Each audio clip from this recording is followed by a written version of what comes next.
அன்புள்ள சகோதரர்களே, சில செய்திகளை பாருங்கள். அல்லாஹு தஆலா சில மக்களை தேர்ந்தெடுத்திருப்பது நபித்தோழர்களே நிறைய பேருக்கு தெரியாது. ஒரு செய்தியை பாருங்கள், நாமெல்லாம் தெரிந்த செய்தி.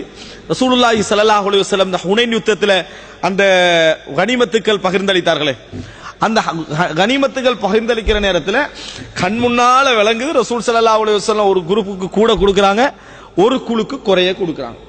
பார்க்க தெரியுது. அதாவது அப்பதான் இஸ்லாத்துக்கு வந்தவர்களுக்கு கூடுதலா கொடுக்கறாங்க. காலகாலமா இஸ்லாத்துல இருந்து போராடி ஜிஹாது செய்த மக்களுக்கு குறைய கொடுக்கறாங்க. குறைய கொடுக்கிற நேரத்தில் இயல்பாகவே இப்ப எங்கட நிலைமையில் உள்ளவங்களோட உச்சகட்ட ஈமான் எப்படி தெரியுமா இருக்கும்? பச்சைப்பிள்ளை இது மாதிரி நடந்திருக்க கூடாது, இந்த மாதிரி நடக்கிற மார்க் இது இந்த இஸ்லாமா, இது இப்படியான சிந்தனை நம்மளுக்கு வர ஆரம்பிக்கும். அப்போ முதலாவது எது யோசிப்பது கிடையாது, இறைவனோடு நம்மளை தொடர்படுத்தி யோசிப்பது கிடையாது. நம்மளுக்கு இது தேவையா, இது எனக்கும் அல்லாஹ்வுக்கும் இடையில விஷயம், அல்லாஹு தஆலா என்னை பொருந்திக் கொள்ளட்டும் என்று யோசிக்கின்ற மனநிலை நம்மகிட்ட குறையும். நமது ஈமானை நமது மார்க்கப்பற்றை வச்சு நம்மளை அந்த இடத்துல முற்படுத்திக்கலாம் முடியுமான்றதான் நம்ம என்ன செய்வோம், இயல்பாக யோசிப்போம். ஆனா இந்த உதாரணமாக இந்த செய்தி அப்படியே இருக்க எங்களுக்கு தெரியும். அதாவது இப்னு உமர் ரலியல்லாஹு அன்ஹு அவர்கள் யஸீத் ஆட்சிக்கு வராரு. யஸீத் ஆட்சிக்கு வர நேரத்தில் இப்னு உமர் யாரு, எனக்கு பையத்து செய்யுங்கன்னு இப்ப சொன்னா 90% மக்கள் சிரியாவை உட்பட எல்லாரும் யாருக்கு பையத் செய்வாங்க, இப்னு உமர் ரலியல்லாஹு பையத் செய்வாங்க. இந்த மாதிரியான நேரங்களில் பொதுவாக இன்றைக்குள்ள இஹ்லாஸுடைய உச்சகட்டம்னா கொஞ்சம் காட்டிட்டு தான் போறது. நம்மளுக்கு 90% இருக்கு அப்படின்றத ஒரு அட்லீஸ்ட் அவர் சொல்லுவாரு, அல்லது பிராக்டிகலா காட்டக்கூடிய இயல்பு இருக்குது. அல்லாஹ் நம்மளும் பார்த்துக் கொள்கின்ற அந்த தன்மை நம்மகிட்ட குறைவு. அட்லீஸ்ட் வாயாலே அது சொல்லுவோம், நமக்கு முடியும் என்ன செய்ய, அல்லாஹுக்காக என்ன செய்யறோம் விட்டுட்டு போறோம், அட்லீஸ்ட் அந்த ஒரு வார்த்தை என்ன செஞ்சிருவோம், நம்ம சொல்லிடுவோம். ஏன்னா எங்களால தாங்க முடியாது, இக்லாஸ்ல ஒரு கொஞ்சத்தை கொடுக்காட்டி எங்களால தாங்கவே முடியாது. இப்னு உமர் ரலியல்லாஹு போறாங்க, மதீனா வாசிகள் பையத்தை கலட்டுவதற்காக, அந்த ஹர்ரா யுத்தம் நடக்குது, பையத்தை கலட்டுவதற்காக மஷூரா பண்ணி ஒரு குரூப் ரெடி ஆயிட்டு யஸீதுக்கு எதிராக போராட இப்னு உமர் ரலியல்லாஹு போறாங்க. அதுக்கு பொறுப்பாய்ப்பாரு மதீனால ஒருத்தர், அவர் சிறந்த ஒரு மனிதர். அவரை வீட்டுக்கு போன அவர் சொல்றார், தலையணை எடுத்து போடுங்க, இப்னு உமர் வந்திருக்கிறார், உட்காரட்டும் என்றார். இப்னு உமர் சொல்றார், நான் உட்கார வரல, ஒரு செய்தியை சொல்லிவிட்டு போக வந்தேன்.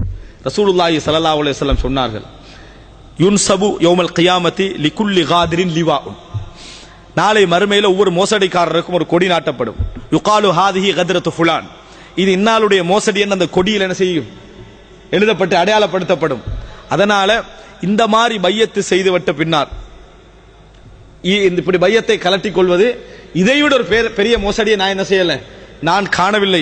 ரசூலுல்லாஹி ஸல்லல்லாஹு அலைஹி வஸல்லம் சொன்னார்கள், மன் ஹலஅ யதன் அன் தாஅ, அதாவது வழிபடுதல் இருந்து கையை யார் கலட்டிக் கொள்கிறாரோ அவருக்கு இன்ன தண்டனை என்ற செய்தியை சொல்லிட்டு இப்னு உமர்லாம் போயிட்டான்.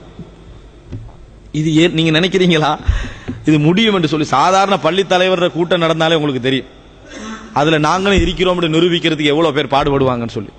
அன்றைக்கு இல்லாதவங்க எல்லாம் ஜும்மாவுக்கு வந்திருப்பாங்க.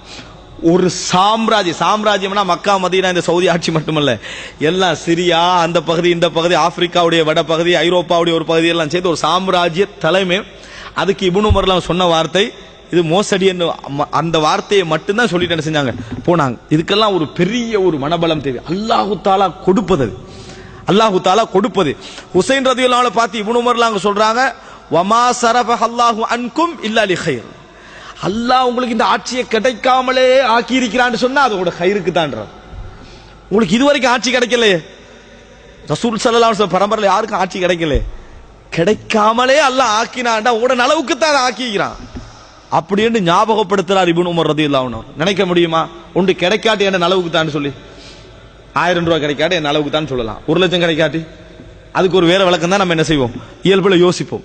ஆனா இங்க ஒரு கோடி மில்லியன் இப்னு உமர் ரலியல்லாஹு அன்ஹு அவர்கள் அந்த வார்த்தையை சொல்றதை நம்ம பார்க்கிறோம். அப்ப அன்புள்ள சகோதரர்கள், இதே வார்த்தை ரசூல் ஸல்லல்லாஹு அலைஹி வஸல்லம் அந்த நடக்குதா இந்த சபையில, ரசூல் ஸல்லல்லாஹு அலைஹி வஸல்லம் எல்லாரையும் அழைச்சு சொல்றாங்க, இன்னி லா உதி அக்வாமன் லிஅன்னி அஅரிஃபு ஜஸஅஹும் வ தலஅஹும்.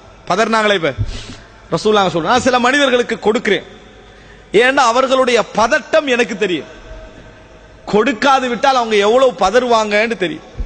இப்ப பதறக்கூடிய மனிதர்கள் இருக்கிறாங்க மூமின்கள்ல, அவர்கள் எவ்வளவு பதறுவாங்கன்னு தெரியும், அவனோட மனசு எப்படி அங்கலாய்க்கும் தெரியும். அதே நேரம் அகிலு அக்வாமன் இலல்லாஹ், சில மனிதர்கள் நான் அல்லாஹ் விட்டுறேன், அவர்களுக்கும் அதே தேவை அதே பிரச்சனை உண்டு, ஆனா விட்டு அவங்களுக்கு கொடுக்க மாட்டேன். ஏன் தெரியுமா, லிமா ஜஅலல்லாஹு ஃபீ குலூபிஹிம் மினல் கினா. அல்லாஹு தஆலா அவர்களது உள்ளத்திலே ஏற்படுத்தி இருக்கக்கூடிய போதும் என்ற திருப்தி, அந்த திருப்தியால நான் விட்டு விடுகிறேன். மின்ஹும் அம்ர் இப்னு தக்லப், அதுல உள்ளவர் தான் இந்த அம்ர் இப்னு தக்லப் என்கின்ற நபித்தோழர் அப்படின்னு ரசூலுல்லாஹி ஸல்லல்லாஹு அலைஹி வஸல்லம் அவங்க சொல்றாங்க. அம்ர் இப்னு தக்லப் ரலியல்லாஹு அன்ஹு சொல்கிறார்கள், லவ் அன்ன லித்துன்யா குல்லுஹா, முழு உலகமும் எனக்கு ரசூல் ஸல்லல்லாஹு அலைஹி வஸல்லம் தந்திருந்தாலும், இந்த வார்த்தை சொன்னாங்களே, என்ற உள்ளத்தில் அல்லாஹு தஆலா இல்லாமையிலும் திருப்தியை ஏற்படுத்தி இருக்கிறான் ஒரு வார்த்தையை ரசூல் ஸல்லல்லாஹு அலைஹி வஸல்லம் சொன்னாங்களே, அதுக்கு அது ஈடாகாது அப்படி என்று சொல்லி அம்ர் இப்னு தக்லப் ரலியல்லாஹு அன்ஹு அவர்கள் சொன்னார்கள் என்ற செய்தியை பார்க்கிறோம். அன்புள்ள சகோதரர்களே, இந்த அம்ர் இப்னு தக்லப் என்ற வார்த்தை ஹதீஸ்ல வரக்கூடிய இந்த வார்த்தை நம்ம எப்பயாவது வேற ஒரு ஹதீஸ்ல கேட்டிருப்போமா? இந்த ஒரு ஹதீஸ்ல தான் கேட்டிருக்கிறோம்.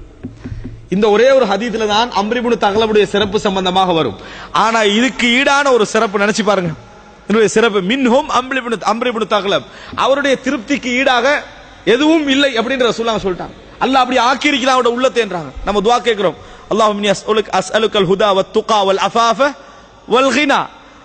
யா அல்லாஹ் ஹுதா நேர்வழியை கேட்கிறோம், வத்துகா இறைச்சத்தை கேட்கிறோம், வல் அஃபாஃப் அதாவது பேணுதலான வாழ்க்கை கேட்கிறோம், வல் கினா போதும் என்ற மனப்பான்மை. ரசூலுல்லாஹ் சொல்றாங்க அல்லாஹ் அவருக்கு அதை கொடுத்திருக்கிறான், அல்லாஹு தஆலா அவருக்கு அதை கொடுத்திருக்கிறான். இது எப்போ வரும்? இந்த நம்பிக்கை நாம் இறைவன் சார்ந்து இருக்கிற நேரத்தில் தான் என்ன செய்யும், அது வரும்.